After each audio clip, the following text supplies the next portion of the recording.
ਸਾਥੀਓ ਬੜੇ ਲੰਮੇ ਸਮੇਂ ਤੋਂ ਬਿਜਲੀ ਹੈ ਜਿਹੜੀ ਉਹ ਪੰਜਾਬ ਦੇ ਵਿੱਚ ਪਾਵਰ ਸੈਕਟਰ ਜਿਹੜਾ ਉਹ ਪੰਜਾਬ ਨੂੰ ਝਟਕੇ ਦੇ ਰਿਹਾ ਹੈ ਬਿਜਲੀ ਦੇ। ਇਹ ਤਕਰੀਬਨ 4.5 ਪੌਣੇ 5 ਸਾਲਾਂ ਤੋਂ ਹੀ ਅਸੀਂ ਕਹਿੰਦੇ ਆ ਰਹੇ ਹਾਂ ਕਿ ਇੱਕ ਵਾਈਟ ਕਾਲਰਡ ਮਾਫੀਆ ਜਿਹੜਾ ਉਹ ਪੰਜਾਬ ਦੇ ਵਿੱਚ ਕੈਪਟਨ ਅਮਰਿੰਦਰ ਸਿੰਘ ਦੀ ਸਰਕਾਰ ਦੇ ਨੱਕ ਹੇਠ ਤੇ ਹੁਣ ਚੰਨੀ ਸਾਹਿਬ ਦੀ ਸਰਕਾਰ ਦੇ ਨੱਕ ਹੇਠ ਚੱਲ ਰਿਹਾ ਹੈ। ਅਸੀਂ ਕਹਿੰਦੇ ਆ ਰਹੇ ਹਾਂ ਸਰਕਾਰ ਮੁਨਕਰ ਹੁੰਦੀ ਰਹੀ, ਜਦੋਂ ਜਦੋਂ ਸਵਾਲ ਵਿਧਾਨ ਸਭਾ ਦੇ ਵਿੱਚ ਉਠਾਇਆ ਉਹ ਘਿਰਦੇ ਵੀ ਰਹੇ, ਪਰ ਬੇਸ਼ਰਮੀ ਵਾਲੀ ਚੁੱਪ ਹੈ ਉਹਨਾਂ ਨੇ ਉਹ ਧਾਰੀ ਰੱਖੀ। ਤੁਹਾਡੇ ਧਿਆਨ ਦੇ ਵਿੱਚ ਹੋਏਗਾ ਕਿ ਤਕਰੀਬਨ 2 ਸਾਲ ਪਹਿਲਾਂ ਜਦੋਂ ਅਸੀਂ ਇਹ ਬਹੁਤ ਇਸ਼ੂ ਵੱਡੇ ਪੱਧਰ ਦੇ ਉੱਪਰ ਚੱਕਿਆ ਸੀਗਾ ਕਿ ਕਿਸ ਤਰੀਕੇ ਦੇ ਨਾਲ 3 ਪ੍ਰਾਈਵੇਟ ਥਰਮਲ ਪਾਵਰ ਪਲਾਂਟ ਨੇ ਜਿਹੜੇ ਉਹ ਪੰਜਾਬ ਨੂੰ ਹਰ ਸਾਲ ਹਜ਼ਾਰਾਂ ਕਰੋੜ ਦਾ ਚੂਨਾ ਲਾ ਰਹੇ ਨੇ, ਤੇ ਕੈਪਟਨ ਅਮਰਿੰਦਰ ਸਿੰਘ ਇੱਕ ਵਾਈਟ ਪੇਪਰ ਲੈ ਕੇ ਆਏ, ਦਿਖਾਇਆ ਸਾਨੂੰ ਵਿਧਾਨ ਸਭਾ ਦੇ ਵਿੱਚ ਹਿਲਾ ਕੇ, ਔਰ ਫਿਰ ਮੁੜ ਕੇ ਦੁਬਾਰਾ ਛਾਤੀ ਦੇ ਨਾਲ ਲਾ ਕੇ ਵਾਪਸ ਲੈ ਗਏ।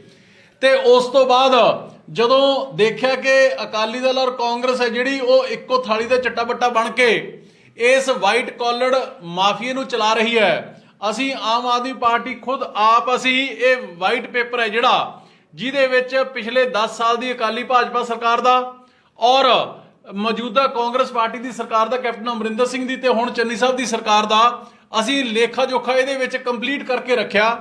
ਤੇ ਉਸ ਸਮੇਂ ਵੀ ਉਹਨਾਂ ਕੋਲ ਕੋਈ ਜਵਾਬ ਨਹੀਂ ਸੀਗਾ, ਪਰ ਹੁਣ ਕਿਉਂਕਿ ਚੋਣਾਂ ਦੇ ਵਿੱਚ ਮਹਿਜ਼ ਕੁਝ ਕੁ ਦਿਨ ਰਹਿ ਗਏ ਨੇ ਤੇ ਦੁਬਾਰਾ ਸਿਰਫ ਔਰ ਸਿਰਫ ਲੋਕਾਂ ਦੀਆਂ ਅੱਖਾਂ ਦੇ ਵਿੱਚ ਘੱਟਾ ਪਾਉਣ ਦੇ ਲਈ ਹੁਣ ਲੋਲੀਪੌਪ ਵੰਡੇ ਜਾ ਰਹੇ ਨੇ ਸਮੁੱਚੇ ਪੰਜਾਬ ਨੂੰ। ਤੇ ਇੱਕ ਬਹੁਤ ਹੀ ਇੰਪੋਰਟੈਂਟ ਇਸ਼ੂ ਜਿਹੜਾ ਪਾਵਰ ਪਰਚੇਜ਼ਸ ਐਗਰੀਮੈਂਟਸ ਦਾ ਸੀਗਾ ਉਹਦੇ ਬਾਰੇ ਚੰਨੀ ਸਾਹਿਬ ਦੀ ਸਰਕਾਰ ਇਸ ਸੈਸ਼ਨ ਦੇ ਵਿੱਚ 11 ਤਰੀਕ ਨੂੰ ਸਾਹਿਬ ਮਨਪ੍ਰੀਤ ਸਿੰਘ ਬਾਦਲ ਵਾਈਟ ਪੇਪਰ ਲੈ ਕੇ ਆਏ ਨੇ। ਇਹ ਵਾਈਟ ਬੁਕਲੇਟ ਹੈ ਜਿਹੜੀ ਇਹ ਵਾਈਟ ਤਾਂ ਚਿੱਟੀ ਤਾਂ ਜ਼ਰੂਰ ਨਜ਼ਰ ਆਉਂਦੀ ਹੈ, ਪਰ ਮੈਂ ਸਮਝਦਾ ਕਿ ਇਹ ਇੱਕ ਤਰੀਕੇ ਨਾਲ ਝੂਠਾਂ ਦਾ ਪਲੰਦਾ ਹੈ। ਇਹ ਜਿਹੜਾ ਵਾਈਟ ਪੇਪਰ ਉਹਨਾਂ ਨੇ ਜਾਰੀ ਕੀਤਾ ਉਹ 9 ਪੇਜ ਦਾ ਹੈ ਤੇ ਜਿਹੜਾ ਅਸਲੀ ਵਾਈਟ ਪੇਪਰ ਹੈ ਉਹ 17 ਪੇਜ ਦਾ ਹੈ। ਜਿਹੜੇ 8 ਪੇਜ ਇਹਨਾਂ ਨੇ ਇਸ ਵਾਈਟ ਪੇਪਰ ਦੇ ਵਿੱਚ ਇਹਨਾਂ ਨੇ ਜਿਹੜਾ ਕੁਝ ਅਕਾਲੀ ਦਲ ਦੇ ਸਮੇਂ ਦੇ ਵਿੱਚ ਹੋਇਆ ਉਹ ਤਾਂ ਬਿਆਨ ਕਰ ਦਿੱਤਾ ਜਿਹੜਾ ਇਹਦੇ ਵਿੱਚ ਵੀ ਦਰਜ ਹੈ, ਪਰ ਜਿਹੜੀਆਂ ਕਰਤੂਤਾਂ ਕਾਰਨਾਮੇ ਕਾਂਗਰਸ ਪਾਰਟੀ ਦੀ ਸਰਕਾਰ ਦੇ ਸਮੇਂ, ਚਾਹੇ 2006 ਜਦੋਂ ਕਾਂਗਰਸ ਪਾਰਟੀ ਦੀ ਕੈਪਟਨ ਅਮਰਿੰਦਰ ਸਿੰਘ ਦੀ ਸਰਕਾਰ ਸੀਗੀ ਉਦੋਂ, ਤੇ ਚਾਹੇ ਉਸ ਤੋਂ ਬਾਅਦ ਇਹਨਾਂ 5 ਸਾਲਾਂ ਦਾ, ਉਹ ਨਹੀਂ ਇਹਨਾਂ ਨੇ ਦਰਜ ਕੀਤਾ। ਇਸੇ ਕਰਕੇ 8 ਪੇਜ ਨੇ ਜਿਹੜੇ ਘਟ ਕੇ 17 ਦੇ 9 ਹੀ ਰਹਿ ਗਏ ਨੇ। ਹੁਣ ਮੈਂ ਪੁਆਇੰਟ ਵਾਈਜ਼ ਤੁਹਾਡੇ ਨਾਲ ਸ਼ੇਅਰ ਕਰੂੰਗਾ ਕਿ ਇਸ ਵਾਈਟ ਪੇਪਰ ਦੇ ਵਿੱਚ, ਕਿਉਂਕਿ ਜੇ ਪਹਿਲਾਂ ਦਿੱਤਾ ਹੁੰਦਾ ਤੇ ਉਸੇ ਦਿਨ ਵਿਧਾਨ ਸਭਾ ਦੇ ਵਿੱਚ ਵੀ ਖੈਰ ਅਸੀਂ ਇਹ ਜਦੋਂ ਸਾਰਾ ਕੁਝ ਬੋਲੇ ਸੀਗੇ ਉਹਨਾਂ ਕੋਲ ਮਨਪ੍ਰੀਤ ਬਾਦਲ ਜੀ ਕੋਲ ਜਵਾਬ ਨਹੀਂ ਸੀਗਾ। ਅੱਜ ਮੈਂ ਵਿਸਤਾਰ ਦੇ ਵਿੱਚ, ਕਿਉਂਕਿ ਉਸ ਦਿਨ ਸੁਨਾਮ ਚਲੇ ਗਏ ਸੀਗੇ, ਅੱਜ ਹੀ ਆਇਆ, ਮੈਂ ਪੰਜਾਬ ਦੇ ਲੋਕਾਂ ਸਾਹਮਣੇ ਸਪਸ਼ਟ ਦੁੱਧ ਦਾ ਦੁੱਧ ਪਾਣੀ ਦਾ ਪਾਣੀ ਪਾਵਰ ਸੈਕਟਰ ਦੇ ਵਿੱਚ ਕੀ ਲੰਮੇ ਸਮੇਂ ਤੋਂ ਪਹਿਲੇ ਦਿਨ ਤੋਂ ਅੱਜ ਤੱਕ ਮੈਂ ਉਹ ਰੱਖਣਾ ਚਾਹੁੰਦਾ। ਉਸ ਦਿਨ ਸਰ ਮਨਪ੍ਰੀਤ ਸਿੰਘ ਬਾਦਲ ਨੇ ਗੱਲ ਕੀਤੀ ਕਿ ਜਦੋਂ ਇਹ ਪਿਛਲੇ ਸਮੇਂ ਦੇ ਵਿੱਚ ਇਹ ਐਗਰੀਮੈਂਟ ਨੇ ਜਿਹੜੇ 3 ਪ੍ਰਾਈਵੇਟ ਥਰਮਲ ਪਲਾਂਟਾਂ ਦੇ ਨਾਲ ਹੋਏ 2007 ਉਹਨਾਂ ਨੇ ਗੱਲ ਸ਼ੁਰੂ ਕੀਤੀ, ਪਰ ਸਹੀ ਮਾਇਨੇ ਦੇ ਵਿੱਚ ਇਹ ਜਿਹੜੇ ਐਗਰੀਮੈਂਟ ਹੋਏ ਇਹਨਾਂ ਨੂੰ ਮਨਜ਼ੂਰੀ ਇਨ ਪ੍ਰਿੰਸੀਪਲ ਮਿਲੀ 24/3/2006 ਨੂੰ, ਜਦੋਂ ਕਿ ਕੈਪਟਨ ਅਮਰਿੰਦਰ ਸਿੰਘ ਦੀ ਕਾਂਗਰਸ ਪਾਰਟੀ ਦੀ ਸਰਕਾਰ ਸੀਗੀ। ਉਸ ਸਮੇਂ 2 ਯੂਨਿਟ ਬਣਾਵਾਲੀ ਔਰ ਰਾਜਪੁਰੇ ਵਾਲਾ ਯੂਨਿਟ ਇਹਨਾਂ ਨੂੰ 1000 ਮੈਗਾਵਾਟ 2000 ਮੈਗਾਵਾਟ ਲਾਉਣ ਦੀ ਮਨਜ਼ੂਰੀ ਮਿਲੀ ਸੀਗੀ। ਤੇ ਉਸ ਤੋਂ ਬਾਅਦ ਜਦੋਂ ਇਲੈਕਸ਼ਨਾਂ ਨੇੜੇ ਆਈਆਂ ਉਹੀ ਯੂਨਿਟ ਇਹ ਤੋਂ ਇਹਨਾਂ ਨੇ ਇਹ ਤਾਂ ਕਿਹਾ ਕਿ ਇਹ ਅਕਾਲੀ ਦਲ ਵੇਲੇ ਲੱਗੇ, ਪਰ ਮੈਂ ਇਹ ਦੱਸਣਾ ਚਾਹੁੰਦਾ ਕਿ ਉਸ ਤੋਂ ਬਾਅਦ ਕੈਪਟਨ ਅਮਰਿੰਦਰ ਸਿੰਘ ਦੀ ਸਰਕਾਰ ਜਦੋਂ ਸੀਗੀ, ਇਲੈਕਸ਼ਨਾਂ ਤੋਂ ਮਹਿਜ਼ 14 ਕੁ ਦਿਨ ਪਹਿਲਾਂ ਇਹਨਾਂ ਨੇ 20/1/2017 ਨੂੰ ਪੰਜਾਬ ਜਿਹੜੇ PSC ਜਿਹੜਾ ਕਿ ਹੁਣ PSPL ਹੈ, ਉਹਨਾਂ ਨੇ ਇਹਦੀ ਜਿਹੜੀ ਸੀਗੀ 2000 ਮੈਗਾਵਾਟ ਤੋਂ ਵਧਾ ਕੇ ਉਹ 2400 ਮੈਗਾਵਾਟ ਤਾਂ ਉਸ ਸਮੇਂ ਹੀ ਕਰ ਦਿੱਤੀ ਸੀਗੀ।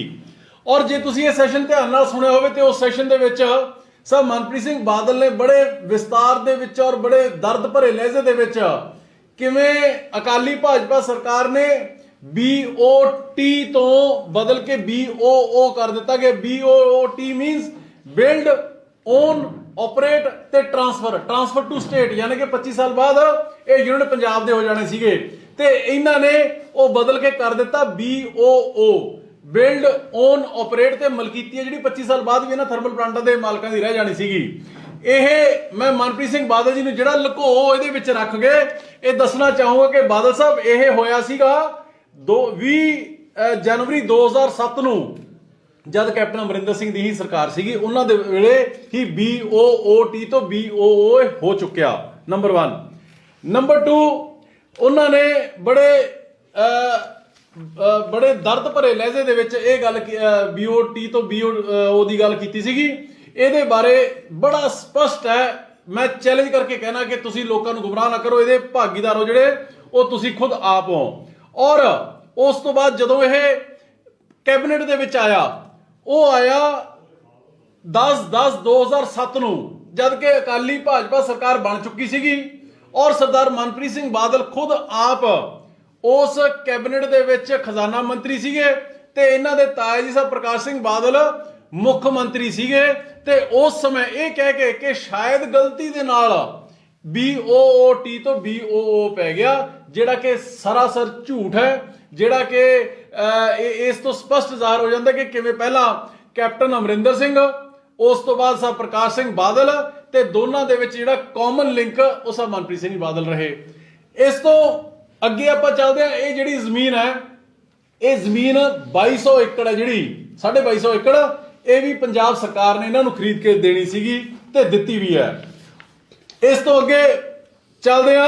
ਉਹਨਾਂ ਨੇ ਗੱਲ ਕੀਤੀ ਕਿ ਕਿਸ, ਮੈਂ ਪੁਆਇੰਟ ਵਾਈਜ਼ ਤੁਹਾਨੂੰ, ਔਰ ਜਿਹੜੀ ਗੱਲ ਅਸੀਂ ਲੰਮੇ ਸਮੇਂ ਤੋਂ ਕਹਿੰਦੇ ਆ ਰਹੇ ਹਾਂ ਕਿ ਹੁਣ ਤੱਕ ਤਾਂ ਇਹ ਮੰਨਦੇ ਨਹੀਂ ਸੀਗੇ, ਇਹਦੇ ਵਿੱਚ ਘੱਟੋ ਘੱਟ ਇੱਕ ਗੱਲ ਤਾਂ ਸੱਚ ਮੰਨ ਗਏ ਸਾਹਿਬ ਮਨਪ੍ਰੀਤ ਸਿੰਘ ਬਾਦਲ ਤੇ ਪੰਜਾਬ ਸਰਕਾਰ ਕਿ ਸੈਂਟਰਲ ਸੈਕਟਰ ਨੂੰ 1482 ਕਰੋੜ ਔਰ ਇਹਨਾਂ ਤਿੰਨੇ ਜਿਹੜੇ ਪ੍ਰਾਈਵੇਟ ਥਰਮਲ ਪਾਵਰ ਪਲਾਂਟ ਨੇ NPL, TSPL ਔਰ GVK, ਉਹਨਾਂ ਨੂੰ 3620 ਕਰੋੜ ਹੈ ਜਿਹੜਾ ਇਹ ਫਿਕਸ ਚਾਰजेस ਦੇ ਰੂਪ ਦੇ ਵਿੱਚ ਮਹਿਜ਼ ਇਹਨਾਂ 4 ਸਾਲਾਂ ਦੇ ਵਿੱਚ, ਸਿਰਫ ਇਹਨਾਂ 4 ਸਾਲਾਂ ਦੇ ਵਿੱਚ, ਯਾਨੀ ਕਿ ਤਕਰੀਬਨ 5000 ਕਰੋੜ ਪਲੱਸ ਹੈ ਜਿਹੜਾ ਉਹ ਥਰਮਲ ਪਾਵਰ ਪਲਾਂਟਾਂ ਨੂੰ ਫਿਕਸਡ ਕਾਸਟ ਦੇ ਵਿੱਚ ਇਹ ਦੇ ਚੁੱਕੇ ਨੇ 4 ਸਾਲਾਂ ਦੇ ਵਿੱਚ। ਸੋ ਇਹੀ ਤਾਂ ਅਸੀਂ ਕਹਿੰਦੇ ਆ ਰਹੇ ਹਾਂ, ਜਿਹੜਾ ਕਿ ਇੰਨਾ ਸ਼ੁਕਰ ਹੈ ਕਿ ਹੁਣ ਮੰਨੇ ਨੇ। ਔਰ ਇਸ ਤੋਂ ਅੱਗੇ ਉਹ ਗੱਲ ਕਰਦੇ ਨੇ, ਐਕਚੁਅਲੀ ਇਹਦੇ ਵਿੱਚ ਅੱਧੀ ਗੱਲ ਕਰਦੇ ਨੇ ਤੇ ਅੱਧੀ ਗੱਲ ਲੁਕਾਉਂਦੇ ਰਹੇ ਨੇ ਉਹ, ਇਸੇ ਕਰਕੇ ਅੱਜ ਪ੍ਰੈਸ ਕਾਨਫਰੰਸ ਕਰਨ ਦੀ ਜ਼ਰੂਰਤ ਮਹਿਸੂਸ ਹੋਈ ਹੈ। ਇਹਦੇ 'ਚ ਇਹਨਾਂ ਨੇ ਗੱਲ ਕੀਤੀ ਪਿਛਲੀ ਅਕਾਲੀ ਦਲ ਦੀ ਸਰਕਾਰ ਦੇ ਉੱਪਰ ਕਿ ਜੀ ਕੋਈ ਸੇਫਗਾਰਡ ਸੀ ਜਿਹੜਾ ਜਦੋਂ ਪੂਰਾ ਸਾਲ ਬਿਜਲੀ ਲੈਣ ਦਾ ਐਗਰੀਮੈਂਟ ਹੈ ਜਿਹੜਾ ਉਹ ਕਰ ਲਿਆ ਗਿਆ ਸਰਕਾਰ ਵੱਲੋਂ, ਤੇ ਕੋਈ ਸੇਫਗਾਰਡ ਨਹੀਂ ਰੱਖਿਆ ਵੀ ਜਦੋਂ ਨੌਨ ਪੀਕ ਆਵਰਸ ਨੇ। ਅੱਜ ਪੰਜਾਬ ਦੀ ਪਾਵਰ ਸੈਕਟਰ ਦੀ ਪੋਜੀਸ਼ਨ ਇਹ ਹੈ ਕਿ ਜਦੋਂ ਗਰਮੀਆਂ ਨੇ ਔਰ ਝੋਨੇ ਦੀ ਬਿਜਾਈ ਹੋਣੀ ਹੈ ਉਦੋਂ ਤਕਰੀਬਨ 14000 ਮੈਗਾਵਾਟ ਚਾਹੀਦਾ ਹੈ, ਤੇ ਜਦੋਂ ਸਰਦੀਆਂ ਨੇ ਦਿਨੇ 6000 ਮੈਗਾਵਾਟ, ਰਾਤ ਨੂੰ 3000 ਮੈਗਾਵਾਟ ਚਾਹੀਦਾ। ਤੇ ਇਹਨਾਂ ਨੇ ਐਗਰੀਮੈਂਟ ਇਹ ਕਰ ਲਏ ਕਿ ਸਾਰੇ ਦਾ ਸਾਰਾ ਸਾਲ ਸਾਰੀ ਦੀ ਸਾਰੀ ਬਿਜਲੀ ਇਹਨਾਂ ਵੱਲੋਂ ਬਣਾਈ ਹੋਈ ਉਹ ਪੰਜਾਬ ਸਰਕਾਰ ਖਰੀਦੇਗੀ।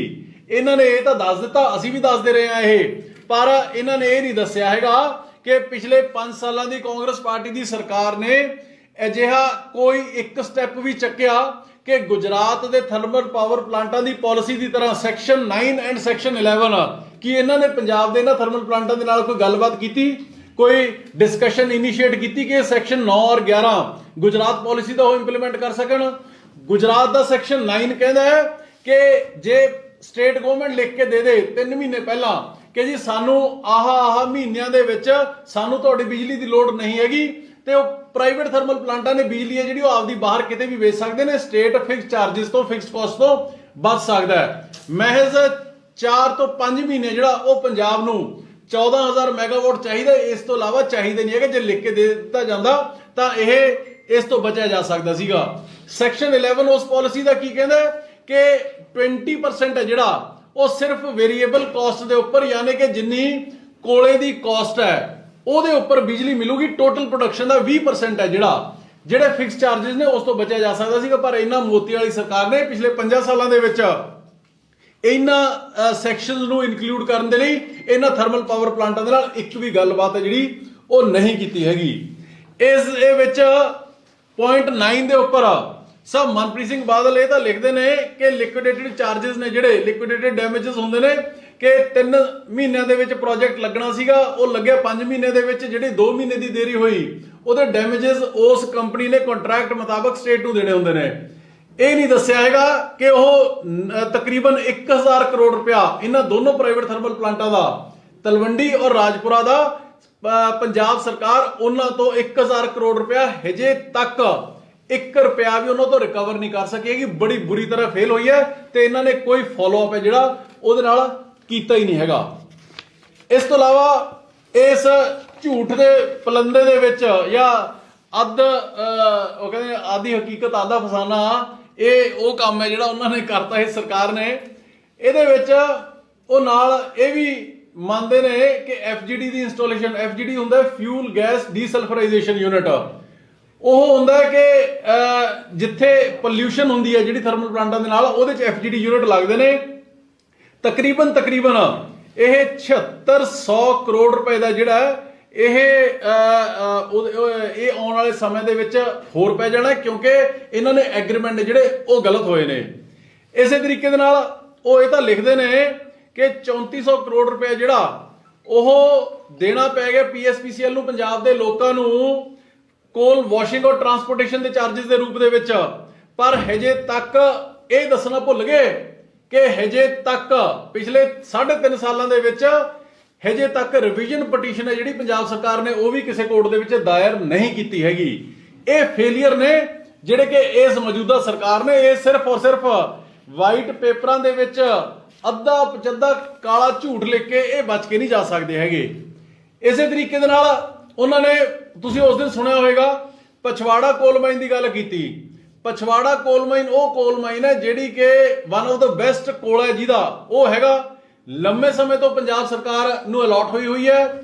ਉੱਥੋਂ ਕੋਲਾ ਮੰਗਾ ਨਹੀਂ ਰਹੇ ਹੈਗੇ, ਕੋਲਾ ਲੋਅਰ ਕੁਆਲਿਟੀ ਦਾ ਤੇ ਮਹਿੰਗੇ ਰੇਟਾਂ ਦੇ ਉੱਪਰ ਇਹ ਪ੍ਰਾਈਵੇਟ ਪਲੇਅਰਸ ਤੋਂ ਖਰੀਦਦੇ ਨੇ ਤੇ ਹਜੇ ਤੱਕ ਉਹ ਚਾਲੂ ਨਹੀਂ ਕੀਤੀ ਹੈਗੀ। ਆਪ 5 ਸਾਲਾਂ ਦੇ ਵਿੱਚ ਇੱਕ ਚਿੱਠੀ ਵੀ ਇਹਨਾਂ ਨੇ ਲਿਖੀ ਹੋਵੇ ਕਿ ਅਸੀਂ ਪਛਵਾੜਾ ਕੋਲ ਮਾਈਨ ਚਾਲੂ ਕਰਨੀ ਹੈ ਤੇ ਉਹ ਇਹ ਨਸ਼ਰ ਕਰ ਸਕਦੇ ਨੇ, ਉਹ ਇਹ ਪਬਲਿਕ ਦੇ ਵਿੱਚ ਰੱਖਦੇ ਨੇ। 700 ਕਰੋੜ ਰੁਪਏ ਦਾ ਨੁਕਸਾਨ ਹੈ ਜਿਹੜਾ ਉਹ ਹਰ ਸਾਲ ਪੰਜਾਬ ਦਾ ਹੋ ਰਿਹਾ ਹੈ, ਪੰਜਾਬ ਦੇ ਲੋਕਾਂ ਦੇ ਸਿਰ ਪੈ ਰਿਹਾ ਹੈ, ਕਿਉਂਕਿ ਪਛਵਾੜਾ ਕੋਲ ਮਾਈਨ ਇਹਨਾਂ ਨੇ ਚਾਲੂ ਕਰਨ ਦੀ ਕੋਈ ਕੋਸ਼ਿਸ਼ ਨਹੀਂ ਕੀਤੀ ਹੈਗੀ। ਔਰ ਨਾਲ ਹੀ ਇਹ ਦੱਸਣਾ ਵੀ ਉਹ ਭੁੱਲ ਗਏ, ਜਿਹੜਾ ਕਿ ਮੈਂ ਇਸ ਵਾਈਟ ਪੇਪਰ ਦੇ ਵਿੱਚ ਦਰਜ ਕੀਤਾ ਕਿ ਪਛਵਾੜਾ ਕੋਲ ਮਾਈਨ ਨਾਲ ਚਾਲੂ ਹੋਣ ਦਾ ਡਬਲ ਨੁਕਸਾਨ ਹੈ ਜਿਹੜਾ ਹੋ ਰਿਹਾ ਹੈ। ਇੱਕ 700 ਕਰੋੜ ਰੁਪਇਆ ਮਹਿੰਗਾ ਕੋਲਾ ਖਰੀਦਿਆ ਜਾ ਰਿਹਾ ਹੈ, ਹਲਕੀ ਕੁਆਲਿਟੀ ਦਾ ਖਰੀਦਿਆ ਜਾ ਰਿਹਾ ਹੈ ਹਰ ਸਾਲ। ਔਰ ਐਮਟਾ ਕੰਪਨੀ ਜਿਹਨੂੰ ਅਲਾਟ ਹੋਇਆ ਸੀਗਾ ਉਹਨੇ 1652 ਕਰੋੜ ਦਾ ਕੋਰਟ ਦੇ ਵਿੱਚ ਕੇਸ ਕਰ ਰੱਖਿਆ ਇਹਨਾਂ ਤੋਂ ਰਿਕਵਰ ਕਰਨ ਦਾ। ਉਹ ਕਦੋਂ ਉਹ 1652 ਕਰੋੜ ਰੁਪਏ ਦੀ ਤਲਵਾਰ ਹੈ ਜਿਹੜੀ ਉਹ ਕਦੋਂ ਪੰਜਾਬ ਦੇ ਲੋਕਾਂ ਦੀ ਗਰਦਨ ਵੱਢਦੇ, ਇਹਦੇ ਬਾਰੇ ਮਨਪ੍ਰੀਤ ਬਾਦਲ ਜੀ ਔਰ ਚੰਨੀ ਸਾਹਿਬ ਦੀ ਸਰਕਾਰ ਉਹ ਚੁੱਪੀ ਉਤਾਰ ਚੁੱਕੀ ਹੈ। ਇਸੇ ਤਰੀਕੇ ਦੇ ਨਾਲ ਇਹ ਆਪਣੀਆਂ ਸਾਰੀਆਂ ਗੱਲਾਂ ਤਾਂ ਇਹਨਾਂ ਨੇ ਕੀਤੀਆਂ, ਪਰ ਉਹ ਜਿਵੇਂ ਕਹਿੰਦੇ ਨਾ ਵੀ ਇੱਕ ਵਰਡ ਹੈ ਕਿ ਜਿਹੜੀ ਪਾਰਸ਼ਲ ਮੈਮੋਰੀ ਲਾਸ ਹੈ, ਜਿਹੜਾ ਜਿਵੇਂ ਗਜਨੀ ਫਿਲਮ ਦੇਖੀ ਸੀ ਆਪਾਂ, ਉਹ ਤਰੀਕੇ ਨਾਲ ਮੈਨੂੰ ਇਹ ਸਰਕਾਰ ਦੀ ਹੋਈ ਲੱਗਦੀ ਹੈ। ਇਹਨਾਂ ਨੇ ਪਹਿਲਾਂ ਵਾਅਦਾ ਕੀਤਾ ਸੀਗਾ ਕਿ ਬਠਿੰਡਾ ਥਰਮਲ ਪਾਵਰ ਪਲਾਂਟ ਜਿਹੜਾ ਉਹ ਚੱਲਦਾ ਰੱਖਾਂਗੇ, ਕਾਂਗਰਸ ਦਾ ਵਾਅਦਾ ਸੀਗਾ।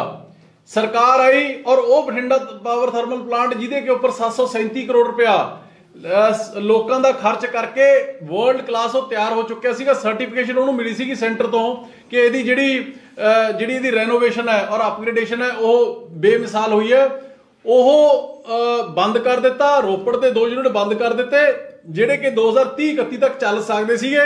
ਉਹਦੇ ਬਾਰੇ ਇਹਨਾਂ ਨੇ ਇਸ ਸੋ ਕਾਲਡ ਵਾਈਟ ਪੇਪਰ ਦੇ ਵਿੱਚ ਗੱਲ ਹੀ ਨਹੀਂ ਕੀਤੀ, ਕਿਉਂਕਿ ਉਹ ਆਪਦੀ ਸਰਕਾਰ ਦੀ ਇਹਨਾਂ ਦੀ ਨਲਾਇਕੀ ਔਰ ਨਾਕਾਮੀ ਹੈ, ਇਸ ਕਰਕੇ ਉਹਨਾਂ ਨੇ ਇਹਦੇ ਬਾਰੇ ਗੱਲ ਹੀ ਨਹੀਂ ਕੀਤੀ ਹੈਗੀ।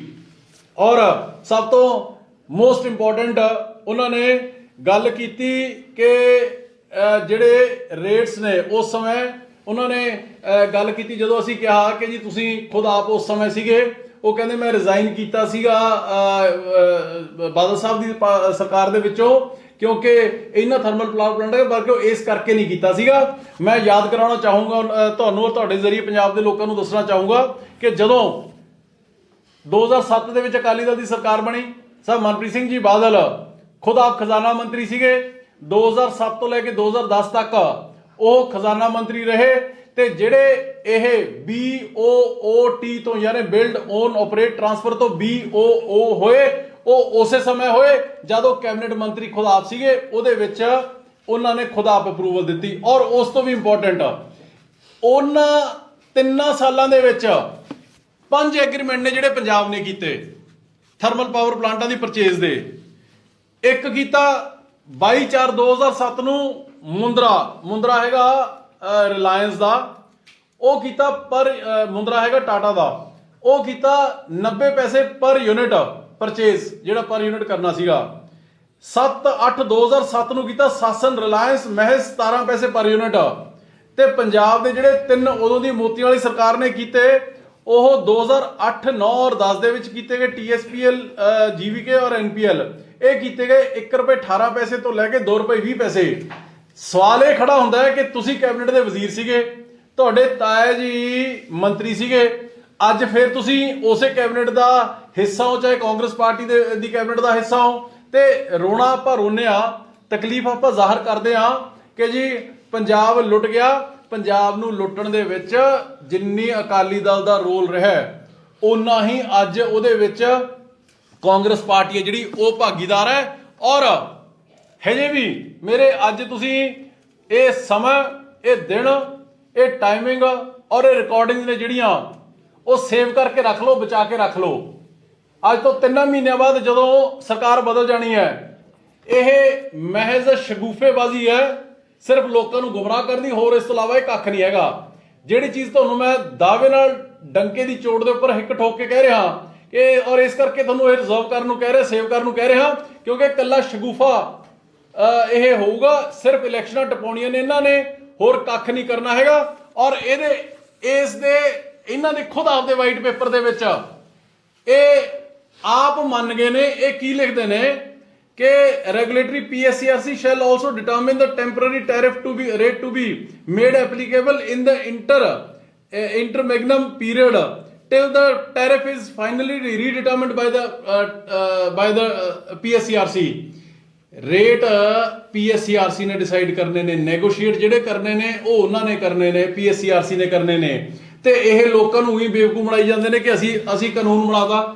ਕਾਨੂੰਨ ਬਣਾ ਕੇ ਕੱਲਾ ਕੰਮ ਨਹੀਂ ਚੱਲਣਾ ਹੈਗਾ, ਇਹਦੇ ਲਈ ਵਿਲ ਪਾਵਰ ਹੈ ਜਿਹੜੀ ਉਹ ਚਾਹੀਦੀ ਹੈ, ਜਿਹੜੀ ਕਿ ਇਹਨਾਂ ਦੇ ਵਿੱਚ ਹੈ ਨਹੀਂ ਗੀ। ਇਹ ਉਹੀ PSCRC ਹੈ ਕਿ ਜਦੋਂ ਕੋਵਿਡ ਦੇ ਦੌਰਾਨ ਰੈਗੂਲੇਟਰ ਕਹਿੰਦੇ ਆਪਾਂ ਜਿਹਨੂੰ ਪੰਜਾਬੀ ਦੇ ਵਿੱਚ, ਇਹ ਉਹੀ PSCRC ਹੈ ਜਦੋਂ ਪੰਜਾਬ ਸਰਕਾਰ ਨੇ ਫੈਸਲਾ ਕੀਤਾ ਸੀਗਾ ਕਿ ਅਸੀਂ ਇੰਡਸਟਰੀ ਨੂੰ 300 ਕਰੋੜ ਹੈ ਜਿਹੜਾ ਉਹ ਛੱਡ ਦਾਂਗੇ, ਤੇ ਮੁੜ ਕੇ ਪੰਜਾਬ ਸਰਕਾਰ ਨੇ ਜਿਹੜੀ ਕਿ ਖੁਦ ਆਪ ਬੈਂਕਰਪਟ ਹੋਈ ਪਈ ਹੈ, ਉਹ ਰੈਗੂਲੇਟਰ ਨੂੰ PSCRC ਨੂੰ ਦਿੱਤਾ ਨਹੀਂ ਹੈਗਾ, PSPCL ਨੂੰ ਦਿੱਤਾ ਨਹੀਂ ਹੈਗਾ। ਤੇ ਉਹੀ PSCRC ਨੇ ਜਿਹੜੇ ਇਹਨਾਂ ਨੇ ਰੇਟ ਕਢਾਏ ਸੀਗੇ ਔਰ ਛੱਡਿਆ ਸੀਗਾ ਪੰਜਾਬ ਸਰਕਾਰ ਨੇ, ਉਹ ਵਾਪਸ ਲੋਕਾਂ ਦੇ ਸਿਰ ਪੈ ਗਿਆ ਸੀਗਾ। ਸਿਰਫ ਮਹਿਜ਼ ਸ਼ਗੂਫੇਬਾਜ਼ੀ, ਸ਼ੋਸ਼ੇਬਾਜ਼ੀ ਔਰ ਝੂਠੀ ਬਿਆਨਬਾਜ਼ੀ ਉਹ ਉਦੋਂ ਸਿੱਧ ਹੋਈ ਸੀਗੀ, ਤੇ ਹੁਣ ਵੀ ਅੱਜ ਤੋਂ 3 ਮਹੀਨਿਆਂ ਬਾਅਦ ਮਾਰਕ ਮਾਈ ਵਰਡਸ ਇਹੀ ਕੁਝ ਹੋਣ ਜਾ ਰਿਹਾ ਜੋ ਪਿਛਲੇ ਸਮੇਂ ਦੇ ਵਿੱਚ ਹੁੰਦਾ ਹੈ। ਔਰ ਇਸ ਤੋਂ ਇਲਾਵਾ ਇੱਕ ਇਹਨਾਂ ਨੇ ਹੋਰ ਜਿਹੜੇ ਐਗਰੀਮੈਂਟਸ ਦੀ ਸਭ ਤੋਂ ਇੰਪੋਰਟੈਂਟ ਗੱਲ ਹੈ ਉਹ ਇਹ ਹੈ ਕਿ ਇਹ ਕਹਿੰਦੇ ਨੇ ਜੀ ਅਸੀਂ ਰੀਡਿਟਰਮਿਨ ਕਰਾਂਗੇ ਜਾਂ ਅਸੀਂ ਇਹਨਾਂ ਨੂੰ ਰੱਦ ਕਰਾਂਗੇ। ਇਹਨਾਂ ਨੇ ਪਿਛਲੇ ਸਮੇਂ ਦੇ ਵਿੱਚ दामोदर वैली ਦੇ 4 ਪ੍ਰੋਜੈਕਟਾਂ ਨੂੰ ਟਰਮੀਨੇਸ਼ਨ ਆਰਡਰ ਹੈ ਜਿਹੜਾ ਉਹ ਦਿੱਤਾ ਸੀਗਾ, ਪੰਜਾਬ ਸਰਕਾਰ ਨੇ ਨੋਟਿਸ ਦਿੱਤਾ ਸੀਗਾ। ਤੇ ਉਹ दामोदर वैली ਐਪਟਲ ਦੇ ਵਿੱਚ ਜਿਹੜੀ ਕਿ ਹਾਈਐਸਟ ਬੋਡੀ ਹੈ ਬਿਜਲੀ ਰੈਗੂਲੇਸ਼ਨ ਦੀ, ਉਹ ਗਈ ਐਪਟਲ ਦੇ ਵਿੱਚ, ਇੱਕ ਸੈਮੀ ਜੁਡੀਸ਼ੀਅਲ ਕੁਆਸੀ ਜੁਡੀਸ਼ੀਅਲ ਬੋਡੀ ਆ ਉਹ। ਉਹਨਾਂ ਨੇ ਵਗਾ ਕੇ ਮਾਰਿਆ ਇਹਨਾਂ ਦਾ ਫੈਸਲਾ ਪੰਜਾਬ ਸਰਕਾਰ ਦੇ ਮੂੰਹ ਦੇ ਉੱਪਰ ਕਿ ਤੁਸੀਂ ਕੌਣ ਹੁੰਦੇ ਹੋ ਇਹ ਰੱਦ ਕਰਨ ਵਾਲੇ। ਜਿਹੜੇ ਹਾਇਰ ਪਾਵਰ ਟੈਰਿਫਸ ਨੇ, ਮਹਿੰਗੀ ਬਿਜਲੀ ਦੀਆਂ ਦਰਾਂ ਬੇਸਿਸ ਨਹੀਂ ਹੋ ਸਕਦਾ ਹੈਗਾ ਕਿਸੇ ਵੀ ਐਗਰੀਮੈਂਟ ਨੂੰ, ਕਿਸੇ ਵੀ ਸਮਝੌਤੇ ਨੂੰ ਰੱਦ ਕਰਨ ਦੇ ਲਈ। ਮੂੰਹ ਦੀ ਤਾਂ ਤੁਸੀਂ दामोदर वैली ਦੇ ਕੇਸ ਦੇ ਵਿੱਚ ਖਾਈ ਬੈਠੇ ਹੋ, ਤੇ ਹੁਣ ਤੁਸੀਂ ਆਹ ਵਾਈਟ ਪੇਪਰ ਲੈ ਕੇ ਆਉਣੇ ਲੋਕਾਂ ਨੂੰ ਬੇਵਕੂਫ ਬਣਾਉਣ ਦੇ ਲਈ, ਲੋਕਾਂ ਨੂੰ ਧੋਖਾ ਦੇਣ ਦੇ ਲਈ। ਇਹਨਾਂ ਨੇ ਪਿਛਲੇ ਸਮੇਂ ਦੇ ਵਿੱਚ 3 ਰੁਪਏ ਯੂਨਿਟ ਸਸਤੀ ਕੀਤੀ।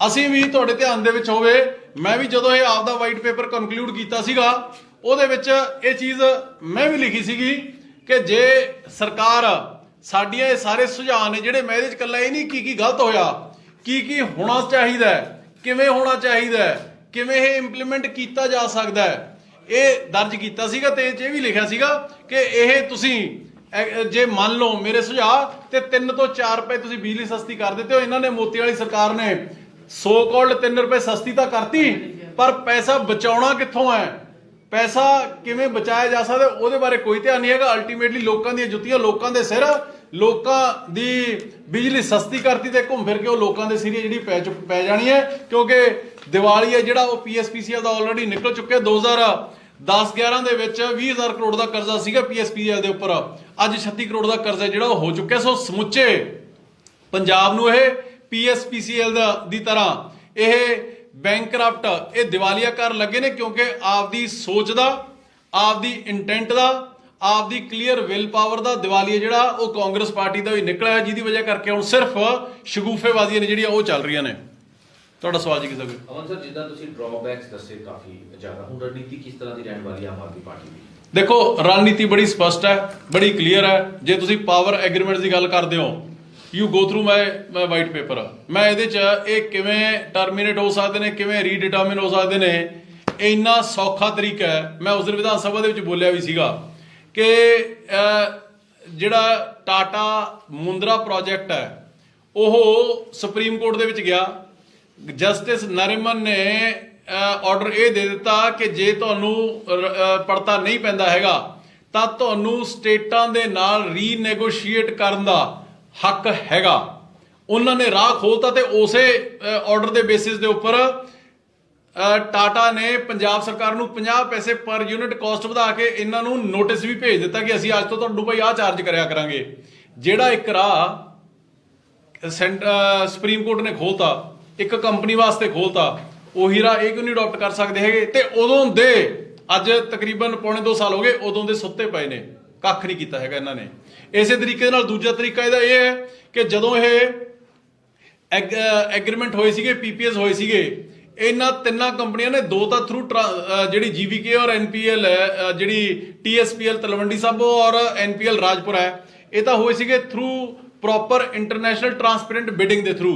ਜਿਹੜੀ GVK ਹੈ ਉਹਦੀ ਤਾਂ ਬਿਡਿੰਗ ਵੀ ਕੋਈ ਨਹੀਂ ਹੋਏਗੀ, ਉਹ ਤਾਂ ਸਿੱਧੇ ਅਲਾਟ ਹੀ ਕਰਤਾ, ਔਰ ਹੈ ਵੀ ਸੁਪਰ ਕ੍ਰਿਟੀਕਲ ਨਹੀਂ, ਉਹ ਦੇਸੀ ਟੈਕਨੋਲੋਜੀ ਦਾ ਪ੍ਰੋਜੈਕਟ ਹੈ। ਉਹਦੇ ਵਿੱਚ ਜਦੋਂ ਉਹਦਾ ਤਰੀਕਾ ਇਹ ਹੈ ਕਿ ਜਦੋਂ ਇਹਨਾਂ ਨੇ ਪ੍ਰੋਜੈਕਟ ਰਿਪੋਰਟ, ਇਹਨਾਂ ਦੇ ਟੈਰਿਫ ਦੀ ਰੇਟ ਕਿੰਨਾ ਲੈਣਾ ਹੈ ਉਹ ਡਿਟਰਮਿਨ ਕਿਵੇਂ ਹੁੰਦਾ ਹੈ? ਉਹ ਡਿਟਰਮਿਨ ਇਸ ਤਰੀਕੇ ਨਾਲ ਹੁੰਦਾ ਕਿ ਜੀ ਮੇਰਾ ਆਹ ਕਾਸਟ ਆਈ ਹੈ ਤੇ ਮੈਨੂੰ ਇੰਨਾ ਜਿਹੜਾ ਉਹ ਤੁਹਾਡੇ ਕੋਲੋਂ ਪਰ ਯੂਨਿਟ ਜਿਹੜਾ ਉਹ ਰੇਟ ਚਾਹੀਦਾ ਤਾਂ ਮੇਰਾ ਪੜਤਾ ਪੈਂਦਾ ਹੈ। ਉਹ ਜਿਹੜੀਆਂ ਪ੍ਰੋਜੈਕਟ ਰਿਪੋਰਟਾਂ ਨੇ ਜਿਹੜੀਆਂ ਇਹਨਾਂ ਨੇ ਸਬਮਿਟ ਕੀਤੀਆਂ ਹੋਈਆਂ ਨੇ, ਉਦੋਂ ਕਾਲਾ ਮਾਲਾ ਹੋਇਆ। ਉਹ ਇਸ ਕਰਕੇ ਹੋਇਆ ਕਿਉਂਕਿ ਹਾਇਰ ਐਗਜ਼ੈਜਰੇਟਡ ਜਿਹੜੀਆਂ ਪ੍ਰੋਜੈਕਟ ਰਿਪੋਰਟਸ ਨੇ ਉਹ ਸਬਮਿਟ ਕੀਤੀਆਂ ਗਈਆਂ, ਸਟੇਟ ਗਵਰਨਮੈਂਟ ਨੇ ਉਹ ਐਕਸੈਪਟ ਕੀਤੀਆਂ, ਮਨਜ਼ੂਰ ਕੀਤੀਆਂ। ਤੁਸੀਂ ਅੱਜ ਉਹਨਾਂ ਪ੍ਰੋਜੈਕਟ ਰਿਪੋਰਟਾਂ ਦਾ ਇੰਟਰਨਲ ਆਡਿਟ ਹੈ ਜਿਹੜਾ ਉਹ ਕਰਵਾ ਲਓ ਤੇ ਆਪਣੇ ਆਪ ਰੇਟ ਵੀ ਡਾਊਨ ਹੋ ਜਾਣਗੇ ਤੇ ਉਹ ਕੰਪਨੀਆਂ ਨੇ ਜਿਹੜੀਆਂ ਉਹ ਆਪਣੇ ਆਪ ਤੁਹਾਡੇ ਹਿਸਾਬ 'ਚ ਆ ਜਾਣਗੀਆਂ ਕਿ ਤੁਸੀਂ ਭਾਈ ਸਾਨੂੰ ਟਰਮੀਨੇਟ ਨਾ ਕਰੋ, ਸਾਡੇ ਤੇ ਜਿਹੜੀਆਂ ਇਲੀਗਲ ਜਿਹੜੀ ਟ੍ਰਾਂਜੈਕਸ਼ਨਾਂ ਹੋਈਆਂ ਨੇ ਜਾਂ ਜਿਹੜੇ ਗਲਤ ਫੈਕਟਸ ਐਂਡ ਫਿਗਰਸ ਪੇਸ਼ ਕੀਤੇ ਨੇ ਉਹਦੇ ਸਾਨੂੰ ਕ੍ਰਿਮੀਨਲ ਪ੍ਰੋਸੀਡਿੰਗ 'ਚ ਨਾ ਲੈ ਕੇ ਜਾਓ, ਅਸੀਂ ਤੁਹਾਡੇ ਨਾਲ ਰੀਨੈਗੋਸ਼ੀਏਟ ਕਰਨ ਨੂੰ ਤਿਆਰ ਹਾਂ। ਇਹ ਗੱਲ ਅੱਜ ਸਾਨੂੰ ਕਹਿੰਦੇ ਨੂੰ ਤਕਰੀਬਨ 2.5 ਸਾਲ ਹੋ ਗਏ, ਇਹਨਾਂ ਦੇ ਕੰਨਾਂ ਤੇ ਜੂ ਨਹੀਂ ਸਰਕੀ ਹੈਗੀ। ਸਿਰਫ ਔਰ ਸਿਰਫ ਆਹੀ ਦੋ ਤਰੀਕੇ ਨੇ ਜਿਨ੍ਹਾਂ ਦੇ ਨਾਲ ਇਹ ਸਾਰਾ ਰੀਡਿਟਰਮਿਨ ਹੋ ਸਕਦਾ। ਸਾਡਾ ਹਰ ਇੱਕ ਪ੍ਰੋਗਰਾਮ ਦੇਖਣ ਅਤੇ ਸਾਡੇ ਨਾਲ ਜੁੜਨ ਲਈ ਸਬਸਕ੍ਰਾਈਬ ਕਰੋ ਬਨੇਰਾ TV ਅਤੇ ਨੋਟੀਫਿਕੇਸ਼ਨ ਲਈ ਬੈਲ ਆਈਕਨ ਤੇ ਕਲਿੱਕ ਕਰੋ।